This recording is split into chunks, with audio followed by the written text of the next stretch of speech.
61%. ఈరోజు రాష్ట్ర వ్యాప్తంగా మేము మాట్లాడడం కాదు అధ్యక్ష, ఇక్కడ మా శ్రీనివాస్ యాదవ్ గారు కరెక్ట్గా చెప్పినారు. మీ కాంగ్రెస్ పార్టీ ఎమ్మెల్సీ చెప్తున్నాడు బయట, దీన్ని తగలబెట్టండి, ఇంకా గలీజ్గా మాట్లాడి నా మాట అన్న, తగలబెట్టండి అన్నాడు. దీన్ని తగలబెట్టండి ఈ నివేదికను తప్పుల తడక అని కాంగ్రెస్ పార్టీ ఎమ్మెల్సీ చెప్తున్నాడు, మేం కాదు. రాష్ట్ర వ్యాప్తంగా బలహీన వర్గాల సంఘాలు చెప్తున్నాయి.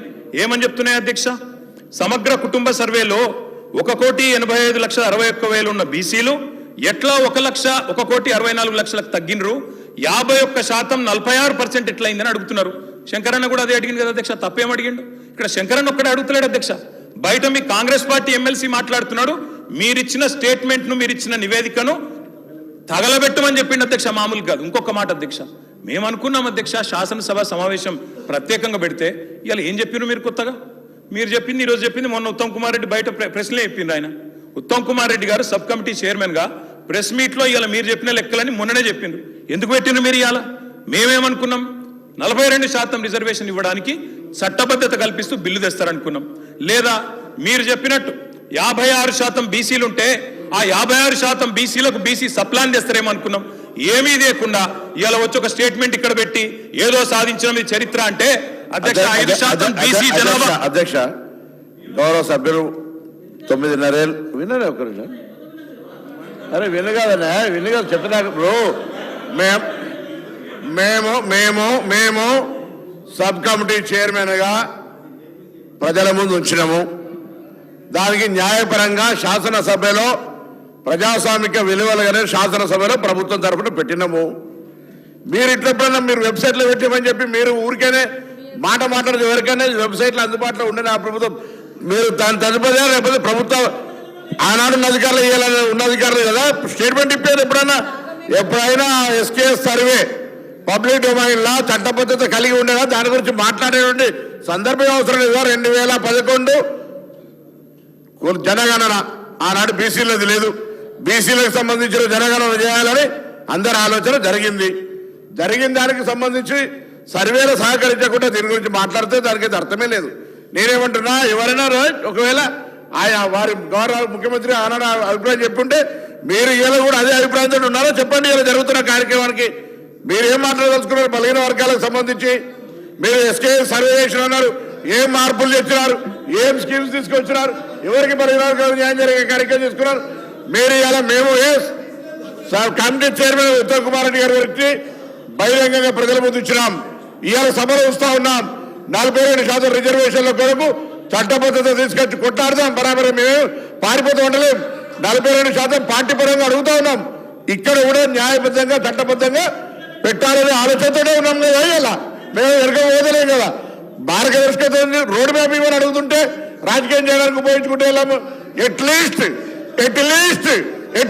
బీసీలో ఇష్యూ కట్టినప్పటికీ రాజకీయం పక్కన పెట్టి చారిత్రాత్మకంగా వచ్చినటువంటి సర్వే మార్గదర్శకత్వాన్ని చూపెట్టండి.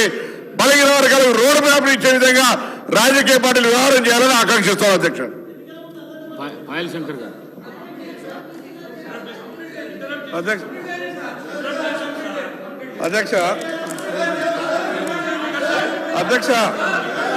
నేను చెప్పినటువంటి అధ్యక్ష గౌరవ ముఖ్యమంత్రి గారు. అధ్యక్ష, ఇప్పుడు 9.5 సంవత్సరాలు మంత్రిగా చేసిన మా తాతలు నేతులు తాగిండ్రు కాబట్టి మీరు మా మూతులు నాకండి. ఇట్లాంటి అర్థం పర్థం లేని చర్చలతోనే ప్రయోజనాలు లేదు అధ్యక్ష. ఇప్పుడు ఈ డాక్యుమెంట్ ఏదైతే ఉందో ఇది అఫీషియల్ వెబ్సైట్లో లేదు అధ్యక్ష. తెలంగాణకున్నది టీజీ ఆన్లైన్ వెబ్సైట్ అధ్యక్ష. ఇందులో ఎస్కేఎస్ రిపోర్ట్ లేదు. ఎస్కేఎస్కు ఎన్ఐసి ఐటీ పార్ట్నర్ అధ్యక్ష. ఎన్ఐసి వెబ్సైట్లో కూడా ఈ డేటా డాక్యుమెంట్ లేదు. ఈ డాక్యుమెంట్ ఎక్కడుంది అధ్యక్ష? ఎంసీఆర్ హెచ్ఆర్డి వెబ్సైట్లో ఉంది. మరి చెన్నారెడ్డి హ్యూమన్ రిసోర్స్ దాంట్లో ఇందులో ఉంది. ఈ వివరాలు ఎవరు తయారు చేసిండ్రు, ఎవరు అందులో పెట్టిండ్రు, ఎవరు ఓనర్షిప్ క్లెయిమ్ చేయలేదు అధ్యక్ష. Point number 1. పాయింట్ నెంబర్ 2 అధ్యక్ష, ఈరోజు అధ్యక్ష ఆ రోజు 12 గంటలలో మేము చేసినాం అన్నారు కదా. ఆ రోజు ఎవరెవరిని ఎంగేజ్ చేసిండ్రో అడుగు అధ్యక్ష. దారిన పోయే దానే నుంచి ఎవడు వస్తుండో, ఎవడు పోతుండో, ఎవరికి ఏ బాధ్యత ఉందో, ఎవరు చేసిండో వాళ్ళ వివరాలు వీళ్ళ దగ్గర ఉన్నాయి అధ్యక్ష. ఇండ్లలోకి వచ్చి అడిగినోడు ఉదయం 7 గంటల నుంచి సాయంత్రం 7 గంటల వరకు 12 గంటల్లో ఇన్ని కోట్ల మందిని మేము చేసినామని వాళ్ళు చేస్తున్నామని చెప్పడానికి నటించి చేసిరు. ఇవాళ మేము పకడ్బందీగా చేస్తే ప్రధాన ప్రతిపక్ష నాయకుడిగా ఆయన 9.5 సంవత్సరాలు మంత్రిగా చేసిన ఈయన ప్రభుత్వం మీద నమ్మకం లేదంటే ఇదే ప్రభుత్వం ఈ సభను ఏర్పాటు చేసింది, ఇదే ప్రభుత్వం ఈ సభలో డాక్యుమెంట్ పెట్టింది, ఎందుకు చర్చలో పాల్గొంటుంది అధ్యక్ష? అసలు అర్హత ఉందా? అసలు ఈ చర్చలో పాల్గొనే అర్హత ఉందా అధ్యక్ష? ప్రభుత్వం మీద నమ్మకం లేదని ప్రధాన ప్రతిపక్ష నాయకుడు ప్రభుత్వం మీద ప్రజాస్వామ్యం మీద నమ్మకం లేదని సభలకు రాకపోను వచ్చిన ఆయన ప్రత్యేకించి మాట్లాడుతుంటే నేను ఒక్కటే మాట చెప్పదలుచుకున్నాను అధ్యక్ష. దయచేసి తమరికి విజ్ఞప్తి చేస్తున్నా, ఈ సర్వేలో పాల్గొనని వాళ్ళను మీరు శిక్షించాలి. ఆ శిక్ష మొట్టమొదట ఈ సర్వేలో పాల్గొనని వాళ్ళకు మీరు మైక్ ఇవ్వద్దు అధ్యక్ష. సర్వేలో పాల్గొంటేనే మైక్ ఇవ్వండి.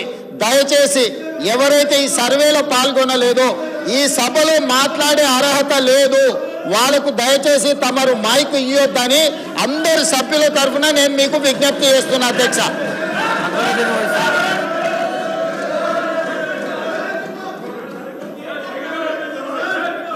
Honorable Speaker, sir. Sir, I take the opportunity to participate. Honorable Speaker, sir, I take the opportunity to participate in the discussion on the caste survey findings. I am using the word findings, sir. The reason for me, sir, kindly bring the house into order, sir. Sir, every time it is becoming like this, sir.